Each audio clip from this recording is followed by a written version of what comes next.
Bonjour à tous, je suis Aurélie Blonde et je suis ravie de vous accompagner sur cette nouvelle série de Préfonds le podcast, un rendez-vous destiné aux agents de la fonction publique qui vous permettra de répondre à toutes les questions que vous vous posez. Épargne, retraite ou prévoyance, Préfonds le podcast au plus près de vos préoccupations. Très heureuse de vous retrouver pour un nouveau numéro de Préfonds le podcast, un numéro un peu exceptionnel en ce début d'année puisque c'est une série consacrée à l'histoire de la retraite en France que nous vous proposons. Au travers de 4 épisodes, nous allons revenir sur les origines du modèle français, la première loi de 1910, la naissance du système de retraite par répartition, l'arrivée des complémentaires, les réformes successives et bien sûr les questions sur l'avenir.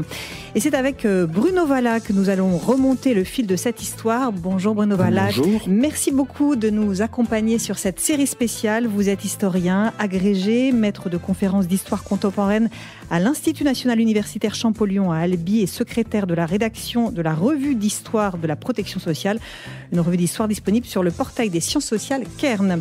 Philippe Soubirous, bonjour. Bonjour madame. Président de Préfonds, vous allez être un auditeur particulièrement attentif tout au long de cette série.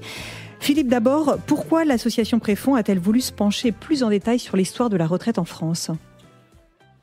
Parce que pour la Préfonds, participer à la connaissance générale du sujet retraite, c'est un de ses objectifs. Ce n'est pas seulement de diffuser la retraite, mais nous avons une dimension pédagogique parce que mieux comprendre ce qu'est la retraite, c'est mieux comprendre ce que sera sa retraite et donc de la préparer.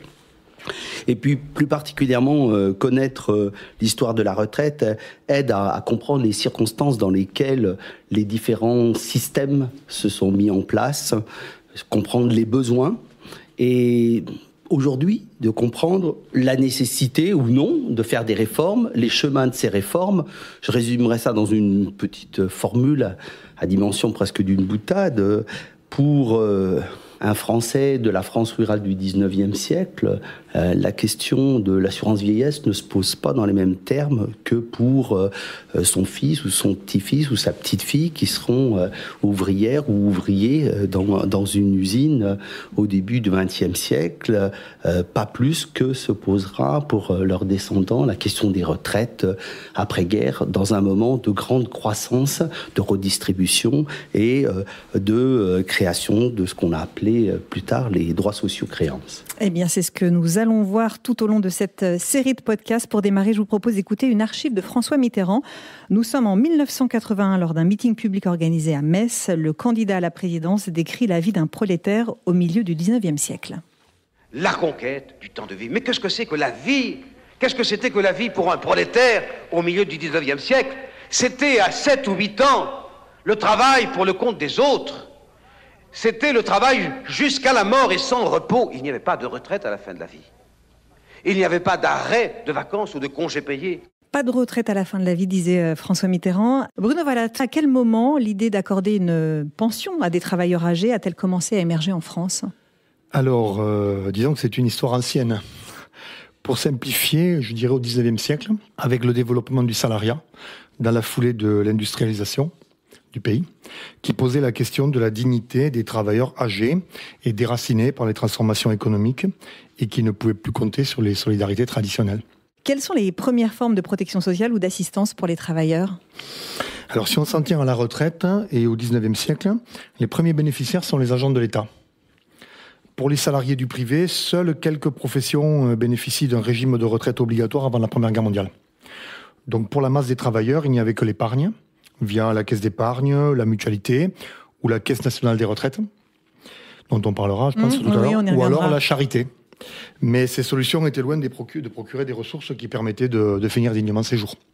Alors la loi de 1853 crée un système de pension pour les fonctionnaires. C'est une étape importante. Quelles sont à ce moment-là les conditions pour en bénéficier ? Alors tout à fait, c'est une étape très importante parce que c'est la première grande loi de retraite en France. Elle a été précédée de nombreux débats dans la première moitié du siècle et il existait des caisses de retraite par ministère. Mais la loi de 1853 unifie les droits à pension des fonctionnaires. Elle impose 30 années de service et un âge de 60 ans pour bénéficier d'une pension plutôt généreuse puisqu'elle varie entre 2/3 et les 3/4 du traitement perçu par le fonctionnaire pendant les 6 dernières années de son service. C'est une retraite qui fonctionne en répartition.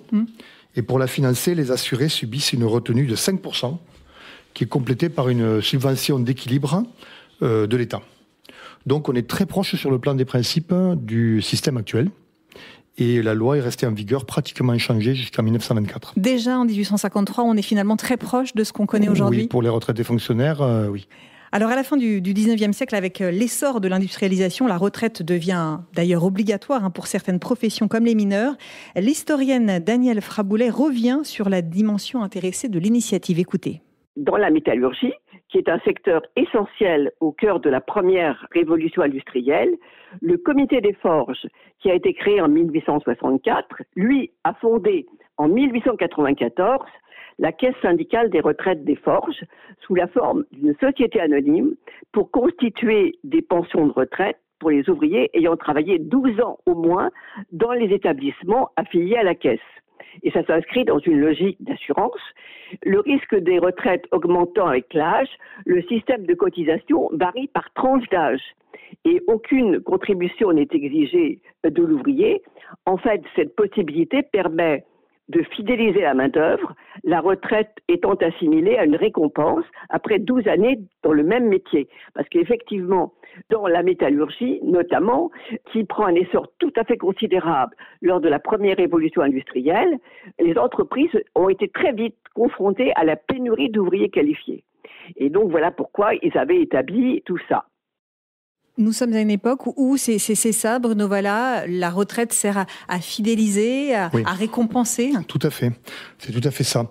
La première profession du privé a bénéficié d'une loi de retraite obligatoire, donc en cette année 1894, comme le dit Danielle Fraboulet.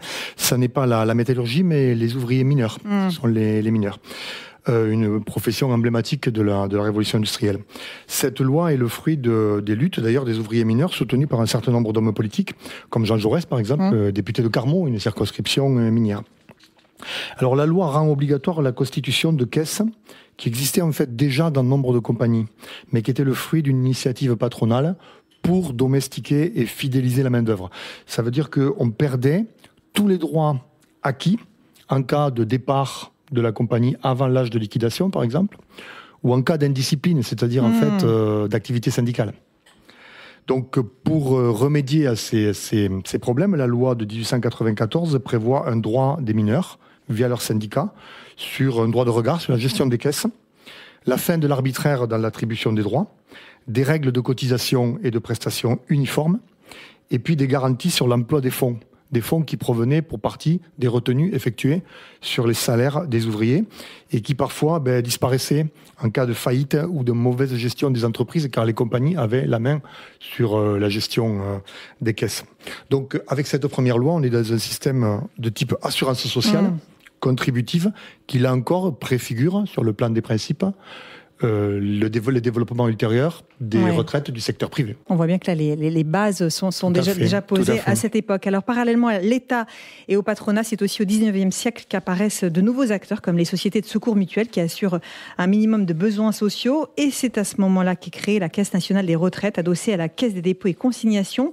Jean-Louis Barsottini est directeur du projet retraite à la CDC. Il évoque le contexte de cette création. La Caisse des dépôts a été créée en 1816 et elle a été créée principalement pour protéger l'épargne des Français. Et dès le départ, dès 1816, la Caisse des dépôts est chargée notamment de gérer les fonds de retraite des fonctionnaires. Puisque à cette époque-là, au tout début du 19e siècle, il n'y a guère que les fonctionnaires de l'État qui disposent d'un système de pension. Et donc, effectivement, arrive au milieu du 19e siècle la création de la Caisse nationale de retraite pour la vieillesse. D'ailleurs, c'est comme ça qu'elle s'appelle, en 1850. C'est un système de retraite qui n'est pas un système de retraite obligatoire, mais elle est créée pour inciter les entreprises, puisque c'est le 19e siècle, c'est l'ère pré-industrielle, c'est la naissance de la classe ouvrière, et pour inciter les entreprises et les ouvriers à se prémunir contre ce fameux risque de vieillesse.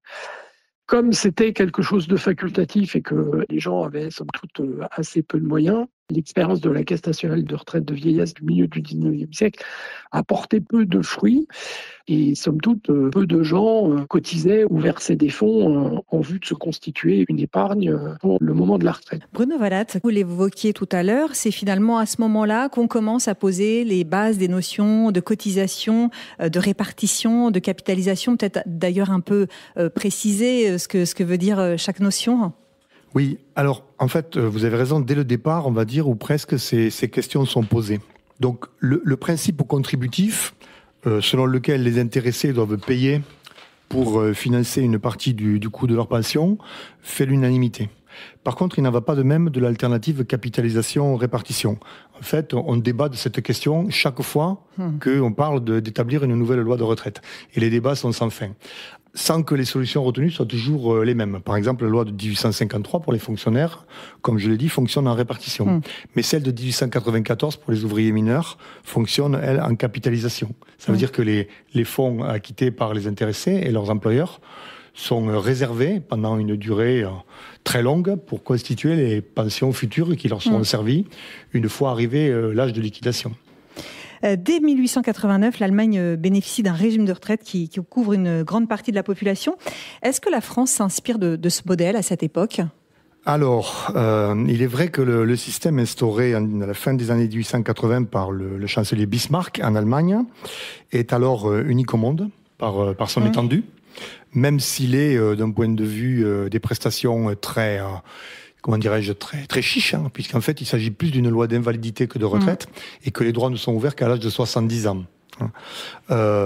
Mais enfin, il a quand même pour lui, on va dire, l'antériorité et le fait de concerner des millions de personnes. Donc en France, on est au courant de ce qui se passe en Allemagne. Certains milieux s'y intéressent, mais c'est très difficile à cette époque de dire qu'on s'inspire ou qu'on pourrait apprendre des choses de l'Allemagne. Parce que depuis 1870 et la défaite contre la Prusse, l'Allemagne, c'est l'ennemi détesté. Donc c'est assez difficile de dire qu'il faudrait prendre exemple sur l'Allemagne. À la fin du 19e siècle, la retraite devient une revendication ouvrière. On peut se dire que ça commence ou... Oui, ça commence. L'exemple des ouvriers mineurs que nous avons vu le montre, mais c'est très variable en fait suivant les professions. Malgré tout, on peut dire que le souci de jouir d'une pension pour finir dignement ses jours, c'est plus pour finir dignement ses jours que pour pouvoir profiter de la vie, évidemment. On n'est pas encore dans la notion de troisième âge. Mais l'idée de pouvoir finir dignement ses jours devient en effet une préoccupation croissante, même si on verra que les revendications des syndicats, notamment de la CGT, sont très éloignées de ce qui va être proposé à la classe ouvrière. Il y a quelques grandes dates dans l'histoire de la retraite. Il y en a une, j'en parlais en introduction, c'est la loi de 1910. En quoi marque-t-elle un tournant et surtout dans quel contexte est-elle née ? Alors, la loi de 1910 qui crée les retraites ouvrières et paysannes, les ROP, comme on disait à l'époque, c'est le fruit de plus de 30 années de discussion parlementaire. On a commencé à en parler en 1880 et donc elle est adoptée en 1910. Donc, elle marque un tournant parce que, par l'ampleur des effectifs d'abord, elle instaure le premier régime de retraite qui concerne l'ensemble des salariés du secteur privé, industriel et commercial, soit plusieurs millions de personnes. Donc on est très loin des lois catégorielles qui l'avaient précédées, comme celle de 94 sur les ouvriers mineurs ou même celle de 1853 sur les fonctionnaires.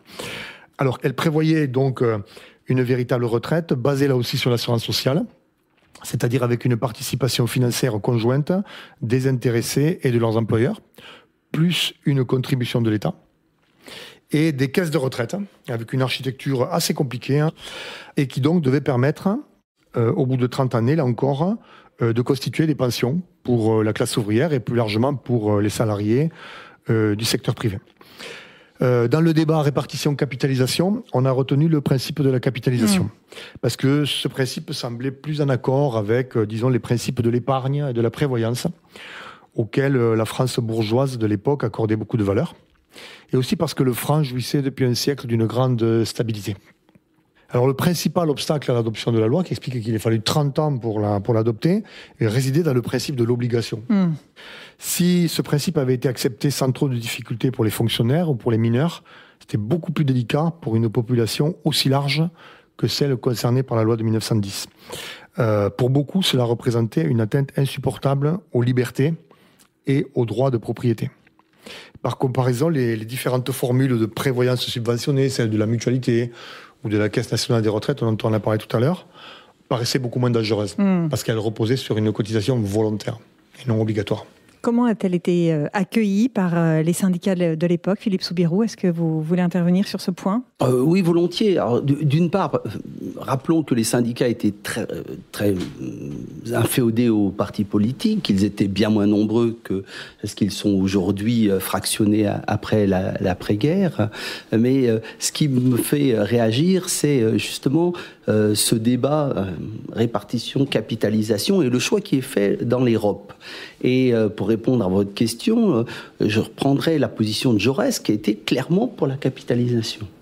Et sur un prétexte qui est parfois contradictoire, hein, c'est-à-dire que moins de confiance dans l'État, plus de confiance dans la capacité de l'épargne, c'est l'époque, vous l'avez dit, hein, à assurer le bien-être des gens sur la base de droits qui sont acquis, qui sont matérialisés et non pas promis. Donc il y a ce grand moment qui peut quelque part interroger quand on écoute ceux qui nous racontent autrement l'histoire ouvrière, et particulièrement dans le milieu syndical. Donc autre temps, autre mœurs. Juste un dernier propos, ce qui est amusant, c'est ce que vous expliquiez au regard de la difficulté d'adhésion, notamment de la partie paysanne. Hein. Ça rappelle aussi ce qui va se passer après. Les choix en matière de sécurité sociale. Il y a bel et bien dans la société française une volonté de vivre ensemble, mais une volonté aussi de vivre séparément et notamment au gré de logiques économiques qui sont des logiques sectorielles, professionnelles et in fine culturelles. Bruno Vallat, un mot sur la réaction des syndicats à l'époque? Oui, alors paradoxalement, elle n'est pas très bonne. Le principal d'entre eux, la CGT, qui a été fondé donc en 1895 au Congrès de Limoges, donc qui est assez récent, qui est pas un syndicat, qui est une confédération de syndicats en fait dont les positions sont assez variées, la rejette donc cette loi. Alors pour deux raisons principales. D'abord parce que la retraite qu'elle prévoit est qualifiée de retraite pour les morts, puisque la loi prévoit que la liquidation a lieu à 65 ans. Ce qui était évidemment un âge tardif à l'époque. Ça paraissait très tardif à l'époque, mais comme je l'ai dit, dans le régime allemand de Bismarck, c'était 70. Oui. C'est pour ça d'ailleurs que 2 ans plus tard, une loi de 1912 a abaissé ce seuil à 60 ans. Et puis d'autre part, parce que la CGT de l'époque, alors qui n'est pas inféodée comme elle le sera par la suite de son histoire aux partis politiques, au contraire, elle les rejette même, l'action politique, hein, elle est dominée par ce qu'on appelle à l'époque le syndicalisme révolutionnaire, et peu incline au compromis, rejette en fait par principe le principe de la cotisation ouvrière. La loi prévoit une cotisation tripartite, ouvrier, employeur, État. Pour la CGT, prélever une cotisation ouvrière, c'est clairement assimilé à un vol. Une extorsion par le patronat et l'État d'une partie de la richesse, du fruit du travail ouvrier. Et donc, la CGT la rejette. Elle n'est pas contre le principe de retraite, mais l'idée, c'est en quelque sorte, si le capital veut fournir aux ouvriers des retraites, eh bien, c'est son affaire, mais qu'il la finance. La Première Guerre mondiale a-t-elle interrompu ou accéléré les travaux sur la retraite ? Alors c'est un peu paradoxal, je dirais qu'elle a eu des effets contrastés. D'abord, elle a eu un effet terrible, quasi immédiat, c'est qu'elle a détruit le mécanisme d'Europe. Bon, dès le départ, il avait un petit peu du plomb dans l'aile, si je puis dire, puisque en 1912, donc 2 ans après l'adoption de la loi, la Cour de cassation a pris une décision qui a porté un coup à la loi en exonérant de leur responsabilité les employeurs qui ne versaient pas les cotisations, notamment les cotisations ouvrières qu'ils devaient précompter, si leurs ouvriers refusaient de verser, de participer. Et donc, au final, le nombre de cotisants effectifs a été plus faible que celui qui était prévu. Parce qu'en fait, il faut bien se rendre compte qu'on est en 1910, la retraite, c'est encore quelque chose de tout nouveau, et c'est pas évident pour des ouvriers dont le salaire est souvent très faible, d'accepter, comme je le dis, de se dessaisir d'une partie de leur salaire contre des promesses, finalement, qui seront réalisées dans 30 ans.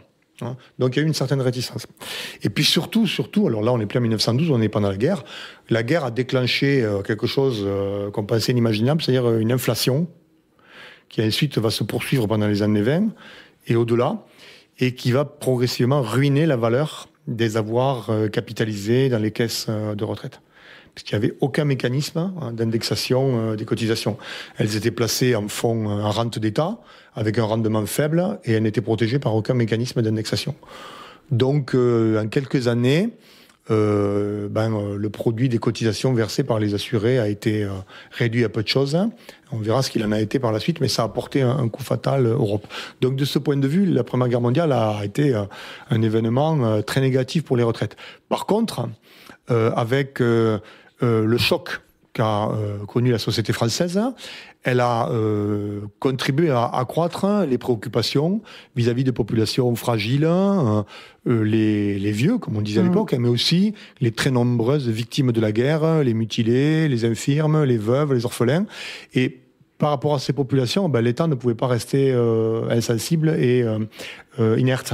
Donc ça a donné un coup de fouet aux réflexions sur le développement de l'État-providence et des lois sociales. Et ça a contribué incontestablement aux réflexions ultérieures. Et c'est ce que l'on verra dans les prochains numéros. Philippe Soubirous, un mot ? Oui, juste un mot. J'avais une question. Est-ce que il n'y a pas une société de la rente qui prend fin aussi en 14 pour ouvrir vers une société du salariat pour laquelle l'assurance sociale va être un élément déterminant? Oui, tout à fait. Alors, 1914 n'est pas un événement qui va provoquer du jour au lendemain ce basculement, mais il y contribue. Vous avez l'inflation va ruiner des millions de rentiers, c'est vrai, et poser la question donc des ressources de ces populations-là. Et puis, au lendemain de la Première Guerre mondiale, la France connaît une croissance industrielle marquée qui va amener au développement d'une industrie nouvelle, avec en effet un nombre de salariés plus important.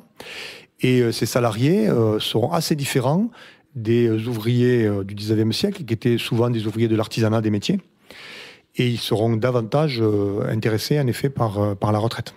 Donc, on peut dire, en effet, que cette période-là qui s'ouvre avec la guerre et qui va s'étendre en gros jusqu'en 1945 va jouer un rôle décisif dans le basculement vers une assurance sociale. Merci beaucoup, c'est la fin de ce premier épisode sur l'histoire de la retraite en France. Merci beaucoup de nous avoir suivis. Merci Philippe Soubirous. Merci beaucoup Bruno Vallat. Nous nous retrouvons très bientôt dans le prochain épisode. Vous nous raconterez comment est née la sécurité sociale en 1945 qui crée un régime général pour les retraites. À très bientôt. Épargne, retraite ou prévoyance, Préfonds le podcast au plus près de vos préoccupations.